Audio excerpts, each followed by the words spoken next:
Timmy God.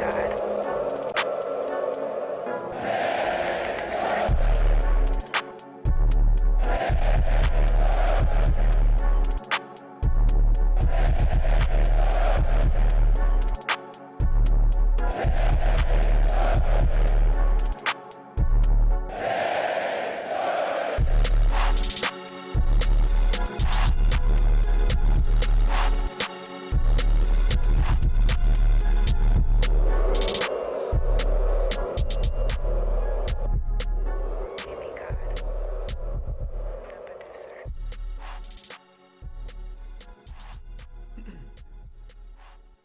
Welcome in. It's our Tuesday edition of On the Hill with Pat Jenkins Sports Talk Radio. Feels good. Feels really good to come to you guys each and every day, Monday through Friday here on KDSJ 479 from 1 to 2. And Demetrius, this is a first for us. And this is the first true full week that we've had. I guess we're in day two, so I can't say we made it through a full week with no delays. Holidays kept us out the last couple of weeks, but we're going to be in here, and today's going to be a day for you all. There was a national championship game played last night. Very decisive win. My prediction of Clemson coming out on top was accurate, but not to the degree of this 28-point blowout. Because that's what it was, Demetrius. I mean, let's just call it what it was. We covered the SEC. And my question to you, 44-16. Did you see that coming? We've covered and watched Alabama play multiple years in the SEC, but did you see that type of performance coming from Alabama? Because Clemson had a lot to do with that, but did you see anything like this taking place? I would be lying if I said I seen it coming because I did. Go back to yesterday. I did predict Alabama to win the game, so I didn't see it coming, especially not in this fashion. But when you look back at the bowl games, it was kind of lopsided all Right.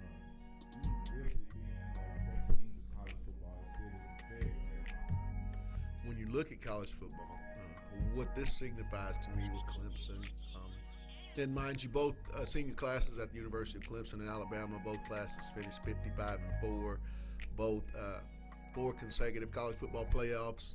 Both classes emerged with 2 national championships. But when you look at this class between Clemson and Alabama, you have to kind of give the edge to the ACC.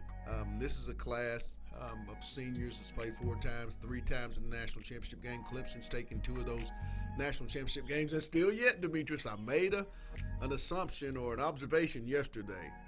The 4th time the white jersey team, the lower seeded team in this ball game comes out on top. So what do you think about that? It might be a curse to be in the dark uniform, as you know the previous 4 have taken place, don't you think? I mean, if you're one of those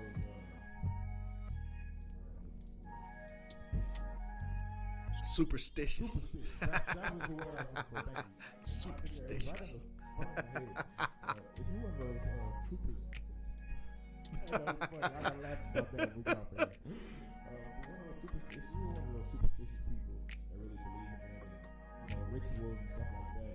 I think there is something to it. Really, just people seeing repeated results with hearing kind of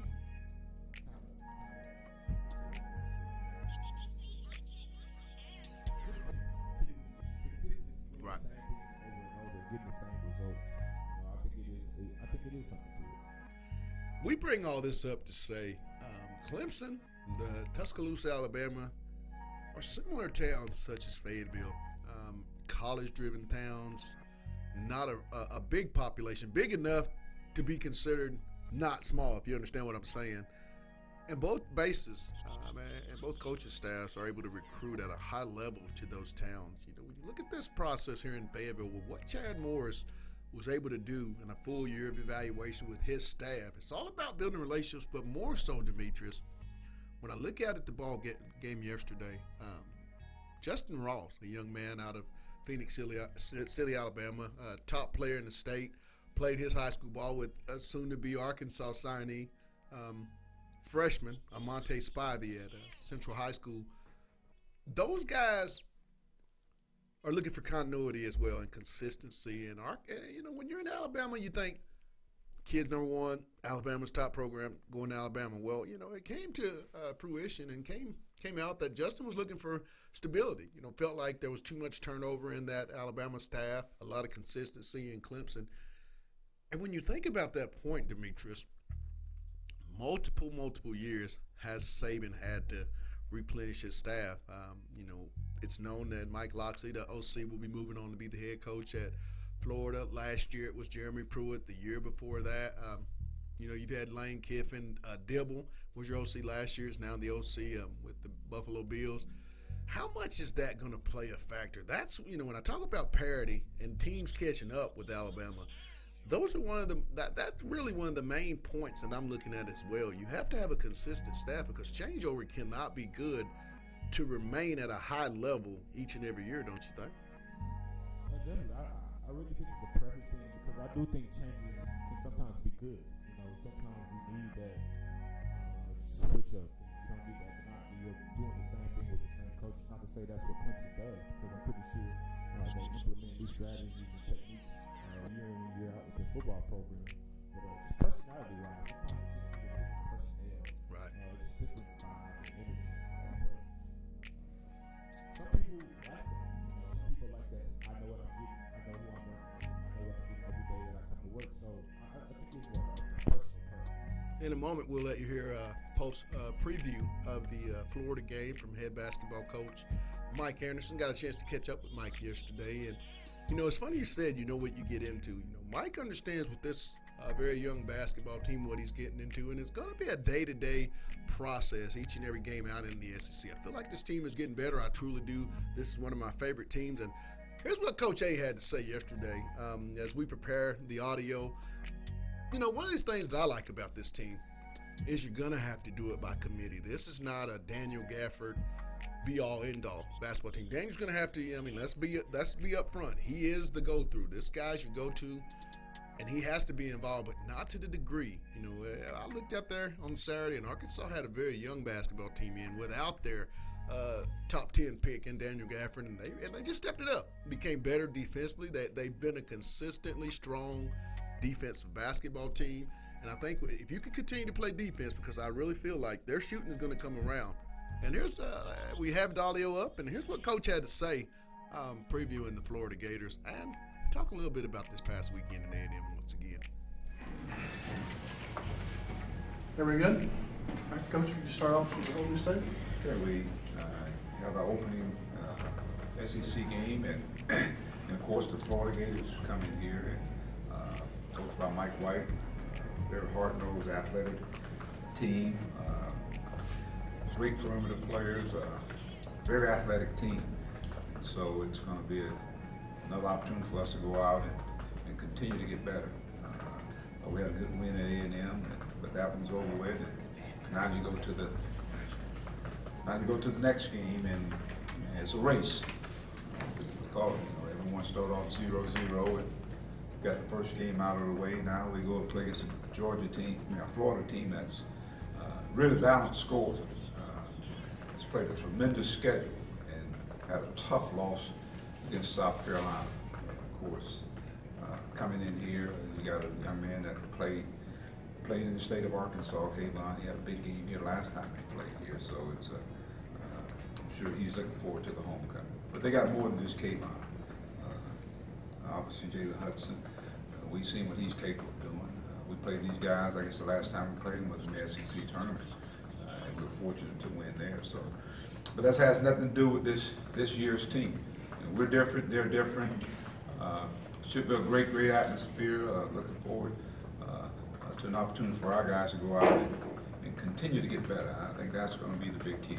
Our bench play is really starting to show itself, and I think that's going to be the strength of this basketball team. The guys that start out got to come out and get off to a good start. I thought that was one of the things that took place at A&M, and so we got to do the same thing here. Defense has got to be engaged. We got a lot of shooters. Lock Kid is a knockdown shooter. We know Jalen can shoot it, and Kayvon can score. Stone has had some pretty good games against us. And they do a really good job offensively spreading and attacking. And we've got to keep them off the board. They're a very athletic team. So again, it should be a great atmosphere in Bud Walton Arena. Looking forward to our fans really coming in and helping us start off the SEC at home in a good fashion. Yeah, Mike, SEC teams went 3-2 on the road. Welcome back. It's our Tuesday edition of On the Hill with Pat Jenkins Sports Talk Radio.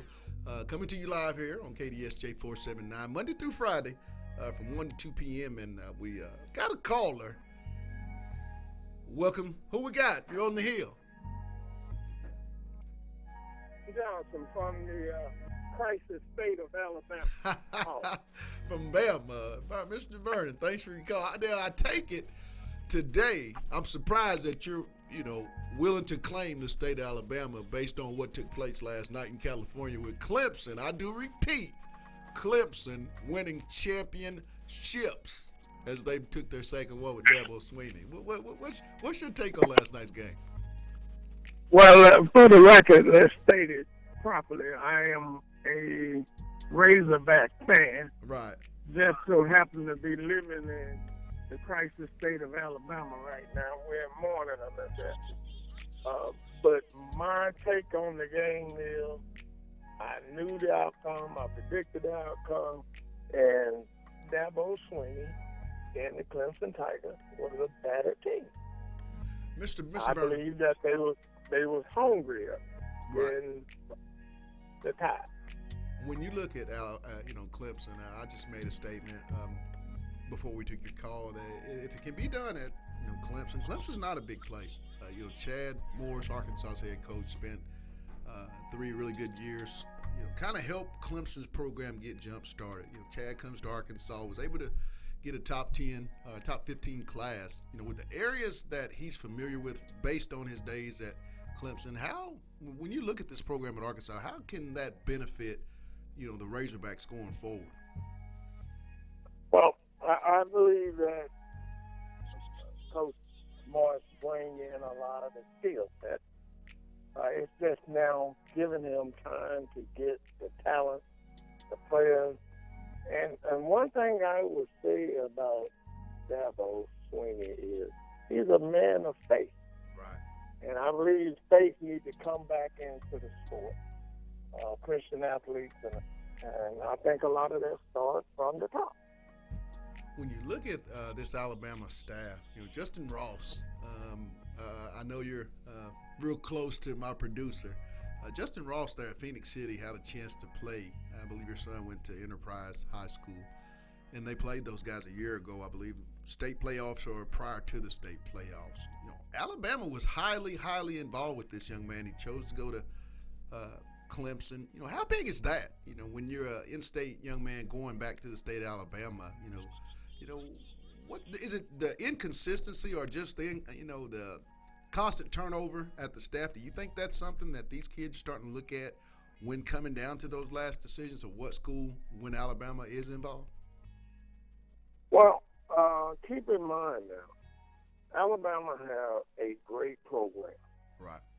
And it has a great program because they have great future players that's making their recognition at the collegiate level. This kid, Ross, I did get a chance to see him out of Phoenix City where they played Enterprise High School. And actually, it was just a conference game. I actually seen this kid at the high school level playing at a collegiate, even NFL level. Right. That kid has great skills. Can't be coached. It's a natural. Him and his parents, it seems to me, made a great decision on not allowing this kid's talent and gift to be set on the shelf for 1, 2, 3 years or whatever the case may be. Good point. And Good displayed. Point. Real good And point. so they made a conscious decision to make, I believe, the right decision to say, hey, we're putting this talent and this gift on the road, and we've seen it on display on last night. And so for all those kids that's making those decisions, even though that state or that school may not win a national championship, the question is, are you going to fit that gift on the shelf, that talent on the shelf, or Right. you're going to get in there and become a difference maker. Now, I know you told me you're an Arkansas fan in the state of Alabama. You know, I feel sorry for you on that. You know, so yeah, I might add. What is it, you know, from your perspective? I know you have years of watching the Razorbacks. What is it that Arkansas, you know, has to accomplish, you know, to be considered, you know, minus the wins? I know wins are first and foremost, but outside of that, what does this program have to do to be considered an elite program in the SEC, to where most of the Southeastern kids, you know, are gonna, when they break their top 3 or 4 down, will look at Arkansas? In your opinion? Well, if you go back and just really look at last year's season, you see Arkansas actually probably gave Alabama one of the better games. They scored 31 points. Good point. So, again, giving the coach some time, a couple more years, I think you're going to really see a contending Razorback team. But I think a lot of it's going to start with kids coming in, focused, and realizing they are just as good as that person that they're opposing. I told my son, they have to have a mentality. They are beasts amongst beasts. Right. But they are there to dominate, not just to play, not just to make highlights, but we're here to dominate. And that's what you see in Clemson last night. We ain't coming just to play the game.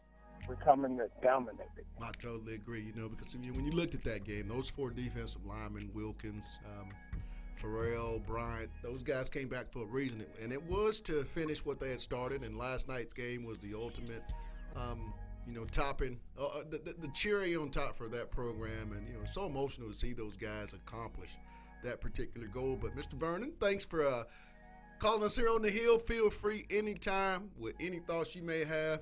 We'd love to hear from you, but as always, thanks for taking time out on the Hill. Thank you for having me.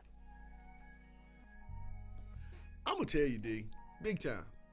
Mr. Vernon is big time. I mean, you're talking about somebody that spits knowledge and facts all together. I mean, you can't beat that. That was a great call. I mean, A1 call. Definitely, you know, the one thing that I took away from that conversation was a thought on just Christian athletes. You know, that was a big proponent that I didn't really take in consideration.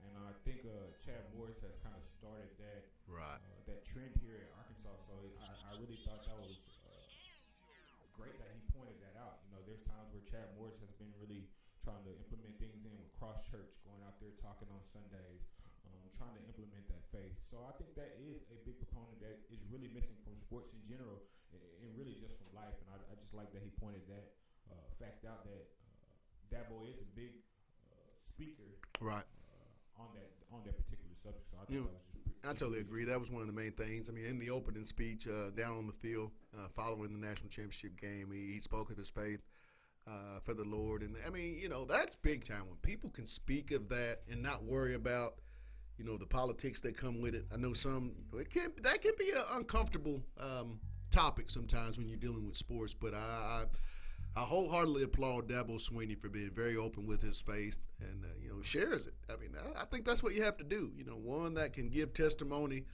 will eventually get results from those testimonies, and Dabo is starting to really reap those benefits. And congratulations, because I think he's a great guy, high man of character. You know, but that's not going to diminish what Alabama has been able to accomplish under Nick Saban. I can say they were outcoached last night, point blank period. And that's the first time with a Nick Saban football team at Alabama that I can say it. But they were clearly outcoached, Demetrius. I mean, clearly. I think my dad made another good point. Sometimes you can have the coaching schemes and play calling right, but just the players don't take heed to what's going on. Right. And I think, like my dad said, I think Clemson really just came out with the hunger to finish and go out like this is what we came here for. This is what we've been working for all year. And I think Alabama came to the sense of, hey, we're Right. We're here again. Now we're here for the first time after a year. You can't say again. It's been a while. It's not about what you did last year. It's about what you do right now, what you're doing in today's life. So I think Clemson really took. They seized the moment. They understood the time. They understood the opportunity that was in front of them, and again they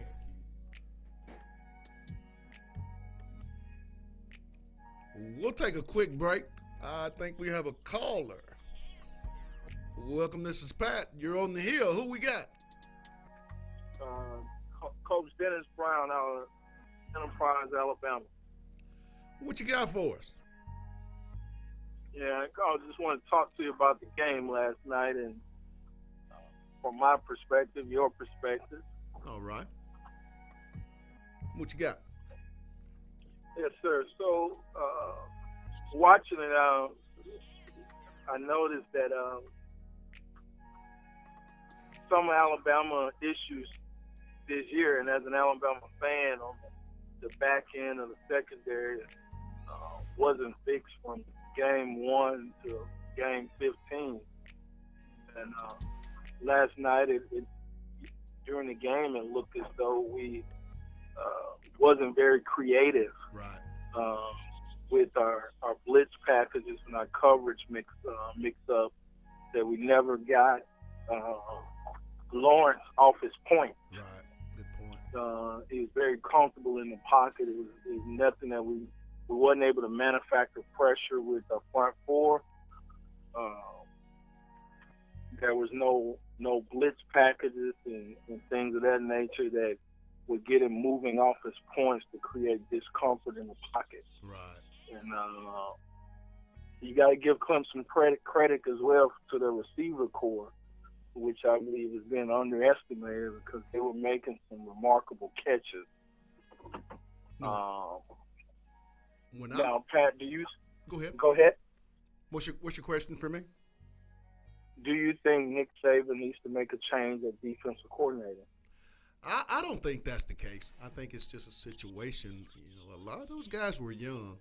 Nick's been able to recruit at a high level in the secondary, but here over the last 2.5 years, he's had a lot of guys leaving early for the pros, and sometimes you can't prepare for that. I mean, you can get that 5-star kid, but everybody doesn't develop, at the same pace, and I think that's what happened. You could see as the game wore on, there's a lot of communication errors in that back end with your linebackers, and I think that Christian Miller not being out in the lineup, I think that's a guy at linebacker that has a lot of experience. It's pretty much the quarterback. He's the older guy to get those linebackers and secondary guys in order, and I think with him being out last night, you could really tell. And another thing that stood out to me was the depth that Alabama has had over the last few years and how thin it's been at the linebacker spot. I think that's been that was a position that was really exposed last night. They weren't able to get pressure. How many times have you watched the Alabama defense where you got a lot of pressure with 2 and 3 linebackers and the secondary could just sit back and play those zone or man coverages? That's something that Alabama hadn't been able to do, and I saw that a little bit when they came to Fayetteville, how Arkansas, with a very undermanned offense, was able to move the ball on this team through the air. And once you got to the second level, you were able to find some creases. And I think, what, Clemson has those dudes. I mean, Clemson has those Jerry Judys. Their Jerry Jeudy is Justin Ross. Their Devontae Smith is Higgins. So, their Harris is Etienne. And then you have those quarterbacks where you have a 6'6", 215-pound quarterback.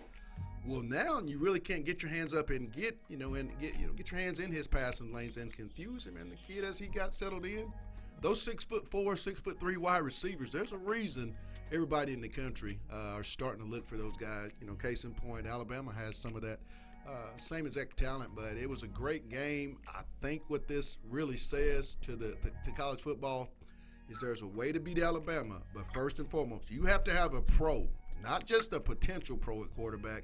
You have to have a guy that's going to be a first-rounder. You look at all the quarterbacks that's beaten Alabama over the Nick Saban era. Those guys have been first-round draft choices, and they have complementary players, running backs, tight ends, and elite wide receivers, and about 2 or 3 in that front 5, up front that are going to be pros. That's what it's going to take. That's what Clemson has, and I think, what you'll see as the years going in the SEC with Pruitt going to Tennessee, Jimbo's at A&M, Chad's here at Arkansas. a lot of big-time recruiters, head coaches and assistants on their staffs. It's going to be a very good conference here in the year. I predicted, I've said it many times, within 2 years you're going to see major competition in this conference. And, all Clemson did was just kind of lay out a blueprint, for how you beat Alabama. And I'm pretty sure a lot of the SEC coaches are going to really revert back to the films over these 4 games that Clemson's had with Alabama and figure out a few things. Because, I've never seen an Alabama offensive line get dominated with that front 4 rush. And Tua he looked very, very uncomfortable. Hadn't seen that. And, did you think they would just go a second half with no points? Nobody thought that, in my opinion. Nobody thought that. And that goes to my point, Mr. Pat, is that, Mr. Jenkins, if you look at how with the front 4, they were able to beat Alabama last night. Right. Being Alabama. Right. Alabama defense is known for the too high shell look of playing able to play man press underneath, dominate the line of scrimmage with manufacturing pressure with the front 4, and then when they play equal talent, being able to manufacture pressure with bringing a linebacker, bringing a star. Right. And you look at that depth, the lack of depth last night shown.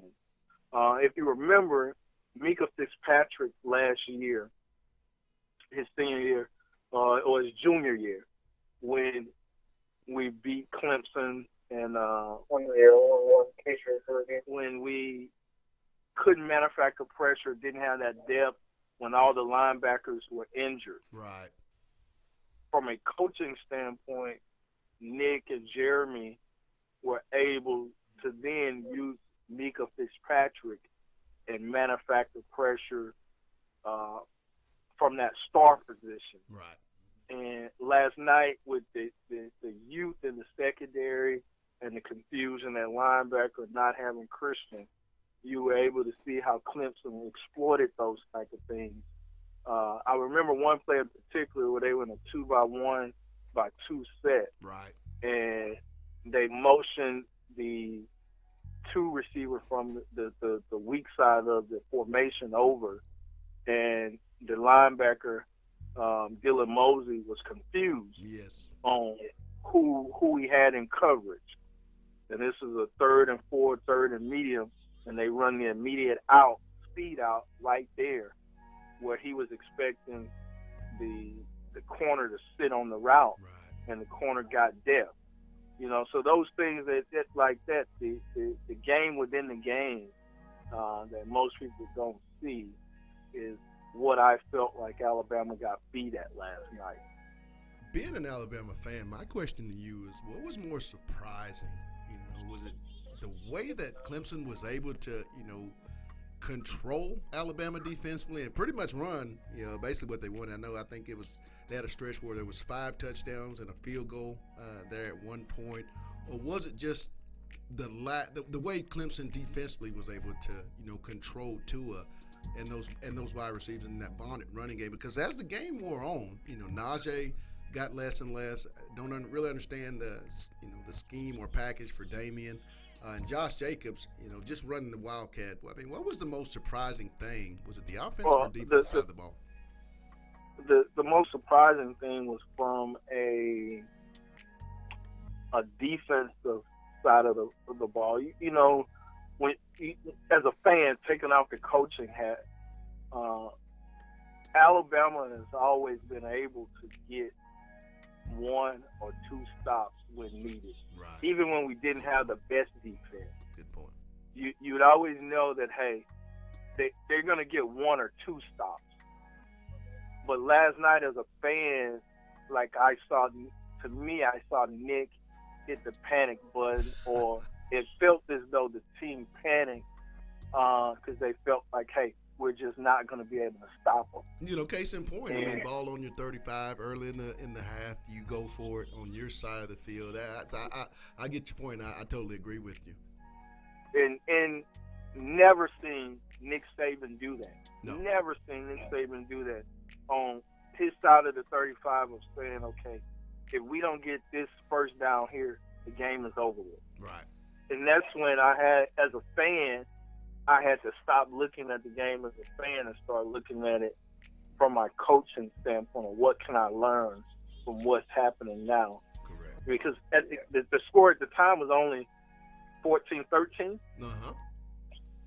Absolutely. You know, only down a point, and on your 35, it's 4th and 1, and you go for it because you don't believe that we're going to be able to stop them. And that was what was so shocking, that we could not get one stop.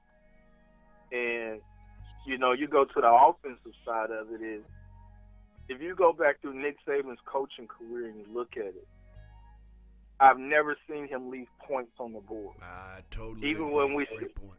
Even when we say, okay, we should be scoring touchdowns here, I've never seen him leave points on the board like he left last night. Right. The lack of trust in the field goal kicker and the defense, you know, those three phases of the game, and say, okay, well, even if we're scoring field goals or kicking field goals, our defense will keep us close enough. Right.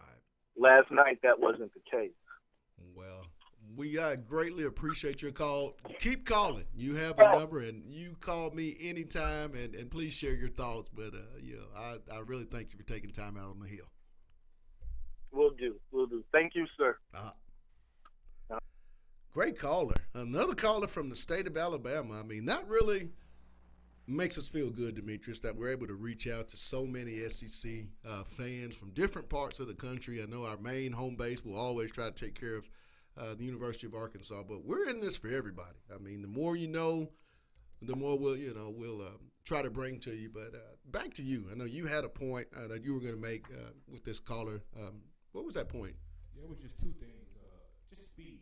The speed of Clemson, I think, and it's not that Alabama doesn't see speed, because when you think of speed, you think of the LSU. Right. But just from a defensive back standpoint, it was a lot of speed at the wide receiver and skill position that I think Alabama really hadn't seen all Right. year. Even when you compare it to when they played Georgia. Mm-hmm. Georgia, you can't think of two dynamic receivers that can really take over a game from Georgia's team. Correct. You got Ridley, and that's about it. Correct. Then it's the running backs. But Right. I think just when you look at the skill players that Clemson had versus the skill players that Alabama had, I think when you look at just the attributes, Clemson was winning in that category. And I think anytime you have better athletes, well, I wouldn't even say better athletes. I'll just say equal athletes. Absolutely. Absolutely. Alabama, I think Nick Saban tends to get uncomfortable. I totally agree. Because in the SEC, he dominates so much with better caliber players. He always wins the recruiting, but when he just go back and watch any Nick Saban game, not that he loses all the games, but he does some things, and he has tendencies that he normally wouldn't do. Right. With games that I think he mentally feels he could win. And I was just gonna say that was a big momentum game. You know, just punting the ball on your side of the field, Right. letting them know, like, if I don't get a first down, the game is kind of over. I mean, we all know that. Going for it 6 times on 4th down, I mean, totally uncharacteristic of the Nick Saban offense or Nick Saban football team. But we had a chance to catch up with sophomore point guard and junior forward Adrio Bailey. They're going to recap this Texas A&M game and then, look forward and preview ahead to tomorrow night's 7:30 tip-off in Bud Walton in game SEC 2 of SEC play versus Florida. Here's what those guys had to say. Things going. I don't want you guys to get bored, All right, let's open up for questions. Okay. Hey, for both of you guys, Gabe's taken 10 charges, and he's only averaging about 13 minutes a game. What do you think? And he took 8 charges last year in limited minutes. What do you guys think about his charge-taking ability? And does he do that in practice as well? Yeah, he takes a lot of charges in practice. Gabe knows what it takes to win, obviously. He's sacrificing his body for the sake of the team. You want to? Oh, yeah, kind of like just to piggyback off what he said. Gabe, he's a team player. He knows what it takes to win. He's willing to sacrifice his body in order for us to win, for our team to come out on top. What does he do? What does he do physically? Like maybe he's taking charges from you guys in practice. What is it he does to draw those charges? He's attacking the rim. He does that. He's good at reading and rotating. You know, if he's on the backside, you kind of know that Gabe is there. Whether he's gonna block a shot or take a charge, you just know he's gonna get there to make the defender or the offensive guy alter his shot. You just kind of know that from Gabe. You got any thoughts on that? Nah, basically said it all. That around just as far as taking the open shot and hitting it these last few games. Coach A and all the coaching staff, they telling me not to think about it, just shoot my shot, have confidence in it, and I'm working on it every day after practice. So he telling me when Coach A is telling me to shoot, I have no other choice. So just having the confidence in myself to take the shot and make the shot, that's the big difference. I guess also, do either one of you know much about Florida yet, or what to expect from them? No, we don't. We're not really. We know from the SEC, every team is capable of coming in and, performing at a very high level. Right now, we're just focusing on us and getting better each and every day on us. Hey, Jalen, I think you got 3 games this year with at least 7 assists and no turnovers. I guess just how much pride do you take in making good decisions? And Adrian, what's it like to play with a guy like that? With me, it's really, whatever I see, I try to get. So even if it's a risky pass, if I feel like I can get through there, I'm going to try. Coach A has a lot of confidence in me with taking care of the ball majority of the time. So just in practice, I try different things, see if it works. If it works against my guys, I know it's going to work in the game because they know what I like to do. And they read basically what I read. So just knowing I can do it in practice and I can carry it right over to the game.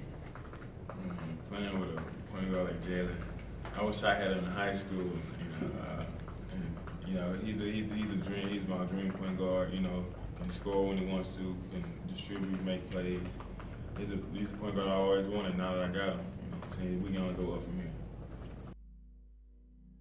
On the Hill with Pat Jenkins, Sports Talk Radio, brought to you each and every day here from 1 to 2 p.m. on 479 KDSJ. And real quick, before we get into another caller, we're feeling real good about all our callers sharing their thoughts about last night's ball game, Clemson, Alabama. I want to give a shout out to all our sponsors real quick. Lindsay & Associates, the Baymont Hotel, and Locomotion.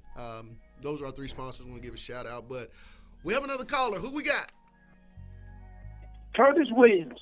And you're an Alabama fan from Alabama. Alabama caller. Let's go off into it. Share your thoughts. What, in your opinion, happened in last night's ball game, Alabama versus Clemson? Well, Alabama came out flat. Clemson executed. They were well prepared. And that was the flattest team that I've seen Alabama play in years. Right.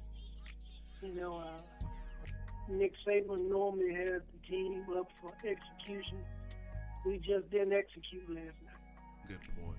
Were you surprised at the way Clemson was able to get that rush with their front 4? I know those guys are talented, but they were minus without Dexter Lawrence, a high first round pick in the upcoming draft. Were you surprised that they were able to get so much pressure on Tua by just rushing 4?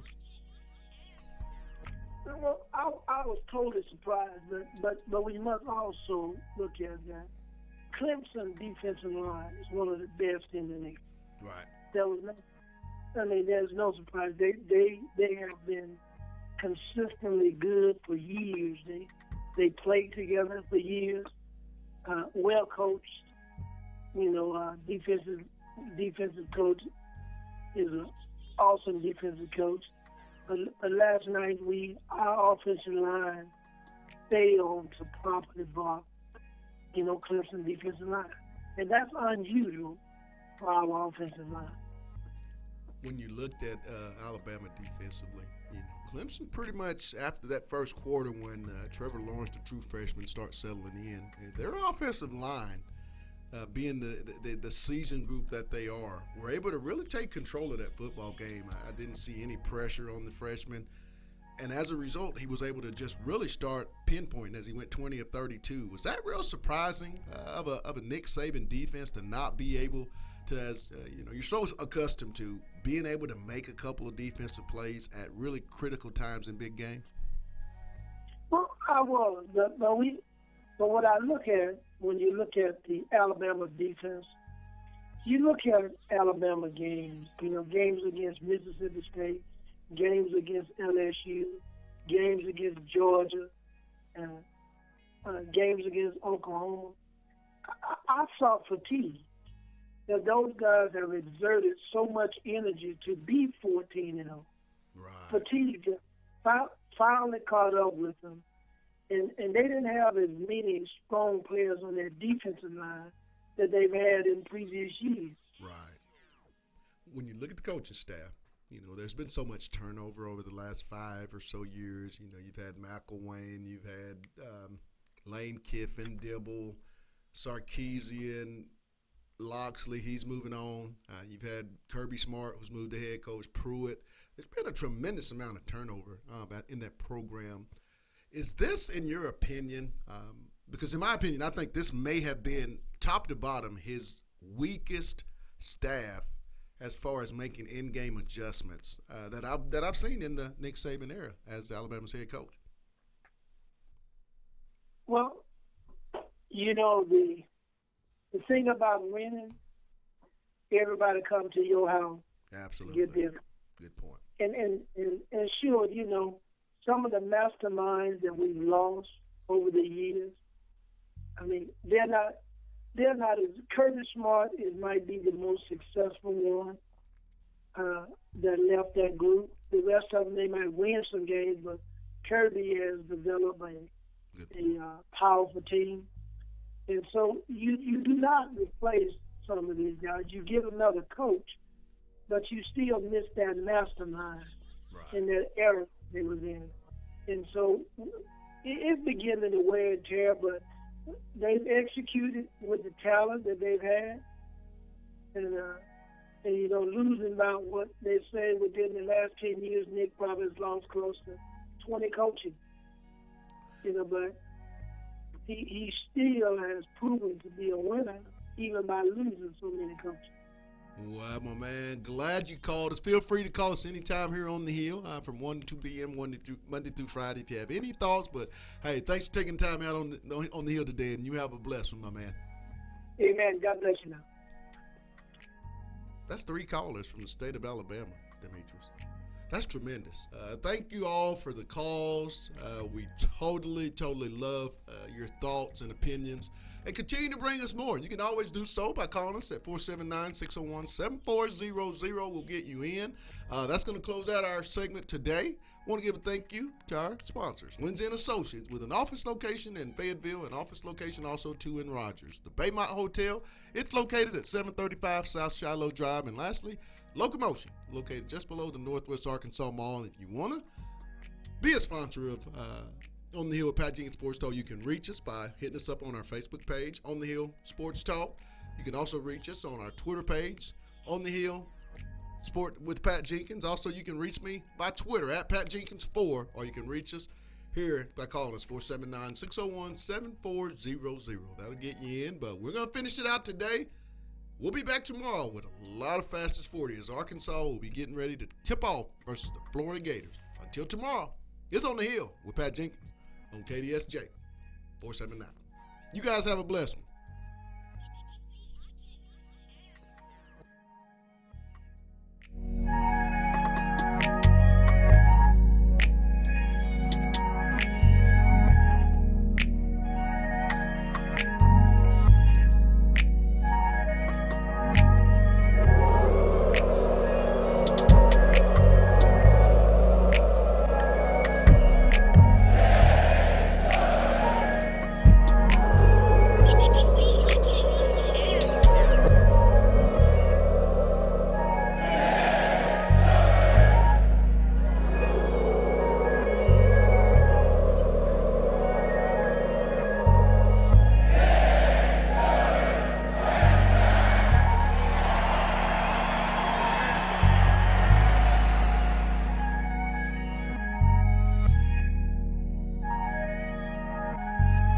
Yes.